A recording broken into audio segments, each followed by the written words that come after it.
నమస్కారం డాక్టర్ గారు. హలో, నేను ఇక్కడ ఉన్నా. సారీ డాక్టర్ గారు. కళ్ళు మసకగా ఉన్నాయి డాక్టర్ గారు.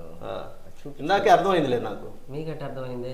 మీరు మెయిన్ డోర్ గుండా రాకుండా బ్యాక్ డోర్ గుండా వచ్చారు. అవునా, ప్రాబ్లంగానే ఉన్నట్టుంది అయితే.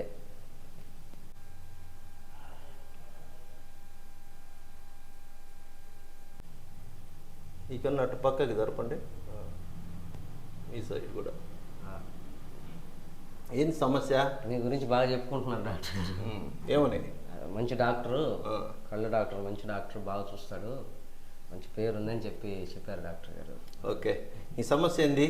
సమస్య ఏం లేదు డాక్టర్ గారు. ఇప్పుడు ఆకాశంలో ర్యాకెట్లు, విమానాలు పోతుంటాయి కదా పైన, అవును, అవి కనపడటం లేదు డాక్టర్ గారు.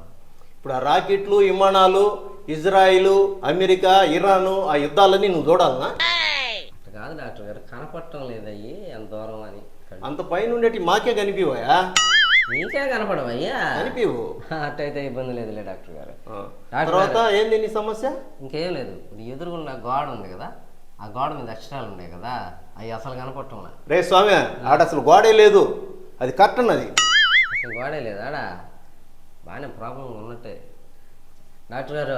ఇలా అసలు ఇంక ఇన్సిడెంట్ జరిగింది. ఏంది? మా ఆవిడ పక్కన వచ్చి కూర్చొని, ఇప్పుడు ఆ ఎదురింటి ఆమె అదే పనిగా నిన్ను చూస్తుంది. ఆడ కూర్చొని, ఏంది నీ సంగతి, ఎందుకు చూస్తుంది నిన్ను అని అడిగింది. అని ఎందుకు చూస్తుంది? ఏం నన్ను అడుగుతారు, నాకు అర్థం కదా. ఎందుకు చూస్తుంది? నువ్వు పక్కన ఉంటే నువ్వే నాకు సరిగా కనపడటంలా, పక్కన ఉన్న మా ఆవిడే సరిగా కనపడకపోతే ఆ ఎదురింటి ఆమె నాకు కనపడుతుందా? డాక్టర్ గారు, మీరు ఎట్టయినా సరే నా కళ్ళు బాగు చేయాలి డాక్టర్ గారు. ఎందుకు? ఎదురింటామని చూడటానికా?